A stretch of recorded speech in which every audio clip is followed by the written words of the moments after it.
John and the Green Troll.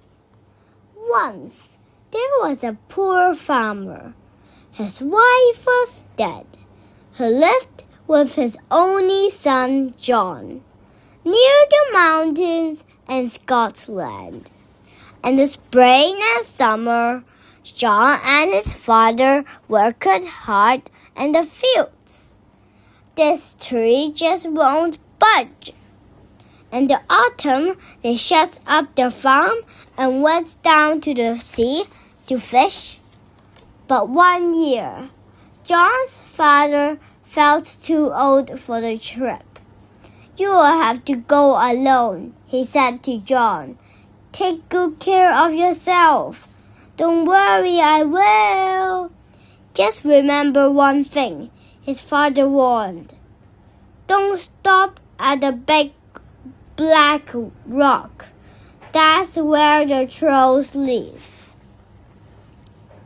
As John drove up a rocky mountain path, the sky grew dark. Then a storm blew up. Lightning flashed and thunder growled. "I wish my dad were here," thought John. Alas, he saw a big black rock. I can shelter there," he thought. John had forgotten his father's warning. He was just glad to be out of the storm. He sat down outside a cave and unpacked his sack. "Whew, that journey makes me really hungry. Time for supper," he said to himself. He had crusty bread, smelly cheese, an apple, and a very big fish. "Delicious," he said as he chomped away. Suddenly, John heard a noise coming from inside the cave. He was so scared, he stopped chewing. What's that?" He could hear voices, babies' voices. "Wow!" they cried. "We are hungry." John quickly picked up the fish and cut it in half. He threw both halves into the cave. "Here, eat this," he called. The crying stopped at once. "Phew," said John. "Thank goodness for that." He was almost asleep when a giant shadow fell over him. John looked up. A troll! A troll was coming for him. "I smell a man," said a low, rumbling voice. Now John remembered his father's warning, but it was too late. The trolls came over to John and picked him up. He shook with terror. This was his first fishing trip alone, and he was the one to be caught. "Please don't eat me," he begged. But the troll was gentle. "Don't be scared," she said. "I want to thank you for feeding my children." Thank you for feeding my children. The troll took John into her cave and looked after him. She even gave him her children's bed. It was lumpy, but John slept well. The next morning, after breakfast, the troll waved John off. "Take these magic fishing hooks," she said. "When you reach the sea, look for an old man named Charlie. You must go fishing with him." "Thank you," said John. "I will, but only fish near the pointed rock," the troll warned.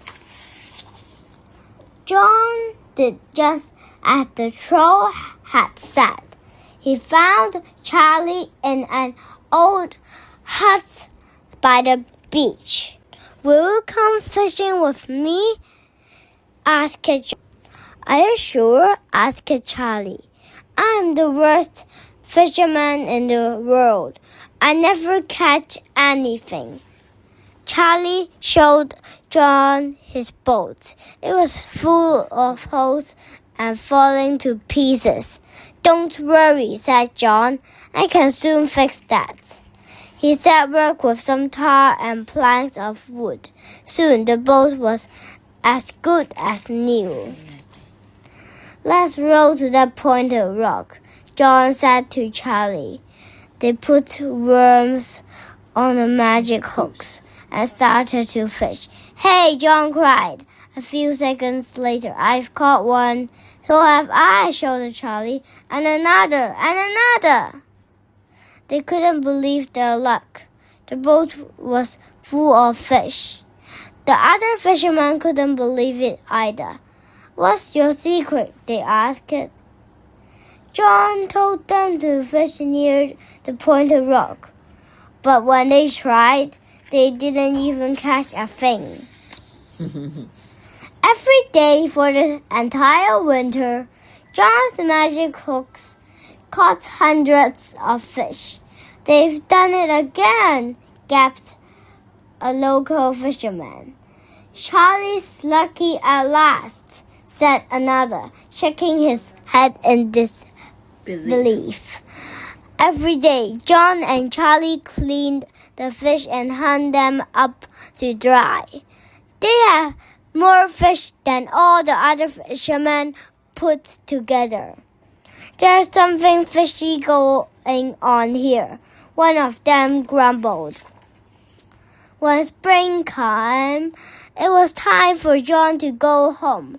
On the way, he visited the troll and gave her half his fish.